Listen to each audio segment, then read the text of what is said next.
listening to Tuff Tiger Talk Flash Report.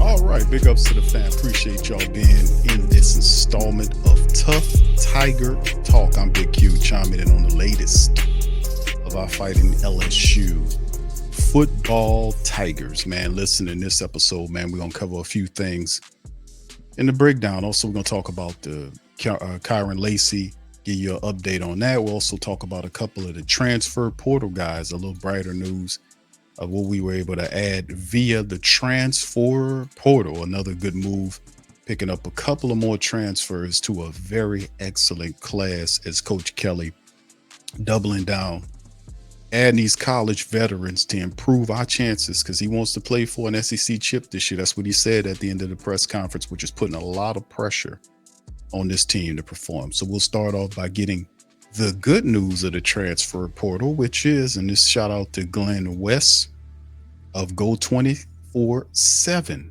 talked about it. LSU adds safety to Tamarcus Cooley out of the transfer portal, becomes the 16th addition to the purple and gold transfer portal.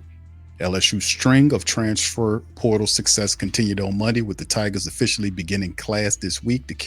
Brian Kelly and company added another significant piece to the secondary with North Carolina State transfer Tamarcus Cooley, one of the top remaining defensive players in the portal. Cooley's young, athletic defensive back who will be extremely valuable in the secondary, either as a safety or potentially a nickelback.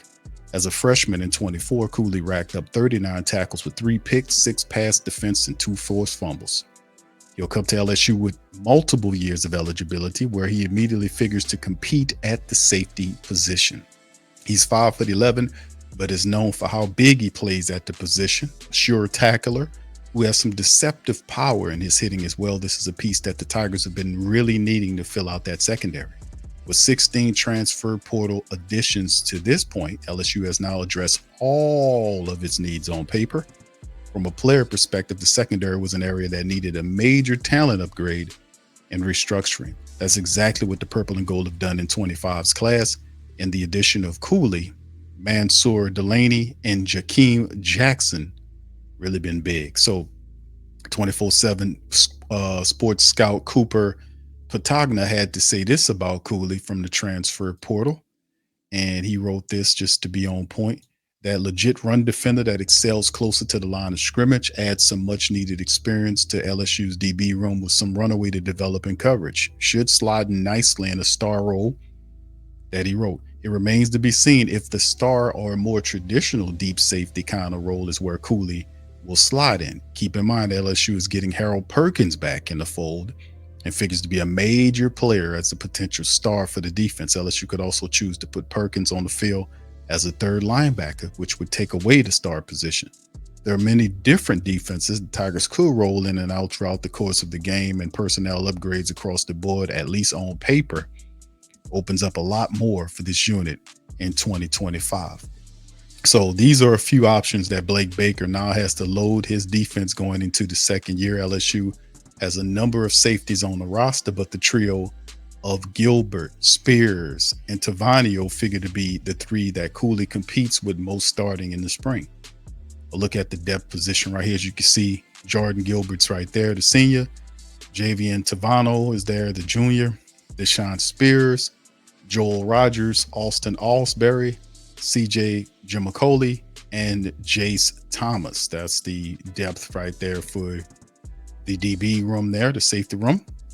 So it'll be interesting to see what happens here as Tamarcus Cooley, welcome aboard to Tigerland. Boy, that transfer portal bringing in some top-notch veteran talent to help out the team. And of course, let's keep it moving, man. Another fantastic transfer that kind of fortified a tight end room for LSU as tight end Texas A&M transfer Donovan Green commits to LSU. Now, this guy just made a trip and he said, man, I like what y'all got going on. Let me commit. Former Texas A&M tight end Donovan Green has committed to LSU out of the portal. Green had 2 years of eligibility for Brian Kelly and the Tigers. He originally entered the portal on December the 30th. Injuries have kept Green off the field for much of his collegiate career, playing in just 2 games over the last 2 years. He was forced to miss the entire 23 season after tearing his ACL.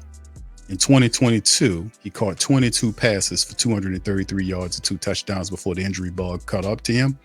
During this season, he suited up for LSU. Texas A&M defeated the Tigers 38-23. That game where Green played a pivotal role in the victory. He caught 2 passes for 13 yards and scored one of 2 most recent touchdowns he caught so far in his career. In 2024, LSU found itself ranked as high as number 8th in the AP Top 25 poll before ending the season unranked. Still, they made the most out of it at the end of the season and finished the year at 9-4 with a 44-31 victory over Baylor in the Texas Bowl. They'll have their eyes set for a potential college football playoff run in 2025. So coming out of high school, Green was highly touted. He was a 4-star recruit in 2022's recruiting class, according to On3 industry rankings, which is the algorithm there. So he was 153rd overall player in this cycle and was the number 6 overall tight end in that group. So he comes in to LSU's tight end room, and that's pretty big because the tight end, we really need that to happen for them to have depth there. So it's going to be cool, man. Remember, he also comes in as a transfer. There's also Bauer Sharp that we brung in. He was formerly with Oklahoma. He's now here. So just more depth for the tight end room and the push for our college veterans moving ahead to the 25-26 year. All right, on to our final topic of discussion. Former LSU football player turns himself in and is charged with negligent homicide. That's right. Remember, we talked about this in our last report. The Kye Lacy man turned himself in to Lafourche Parish authorities on Sunday. The Louisiana State Police said Lacy was booked on charges of negligent homicide, felony hit and run, and reckless operation of a vehicle. According to Lafourche Parish Sheriff's Office, he was later released after posting a $151,000 bail. An arrest warrant had been issued for him. And according to Louisiana State Police, Lacy wanted for his involvement in the crash that occurred on December the 17th near Chick Bay. That incident took the life of a former Marine and injured 2 other people. He is wanted on charges of negligent homicide, felony hit and run, reckless operation of a vehicle. The crash claimed the life of Herman Hall, who's a 78-year-old man from Thibodaux. And Lacy is alleged of recklessly operating a 2023 Dodge Charger going southbound on LA 20 near Check Bay in Lafourche Parish. Investigators said Lacy crossed the center line while speeding and crashed into the northbound lane. Lacy fled the scene and did not report the incident to law enforcement.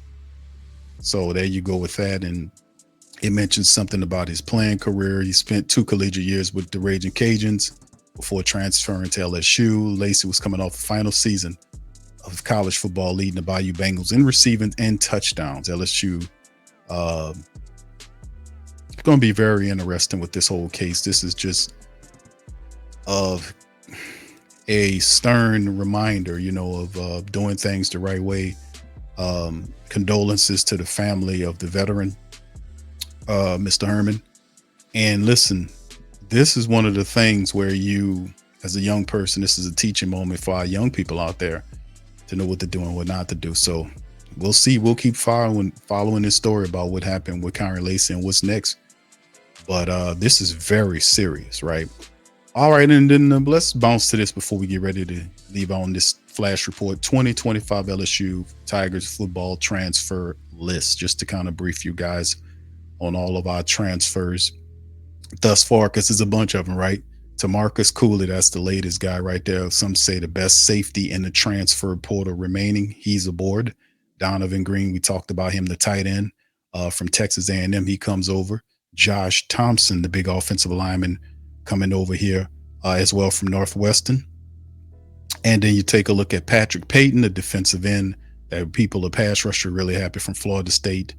Braylon Moore, who's another offensive lineman from Virginia Tech. Sadir Mitchell, the big interior defensive tackle from Texas. Grant Chadwick, who is the punter there, coming in here. Nick Anderson, another transfer wide receiver coming over from Oklahoma. Destin Hill, who's originally from New Orleans, but is transferring from Florida State to LSU, the wide receiver.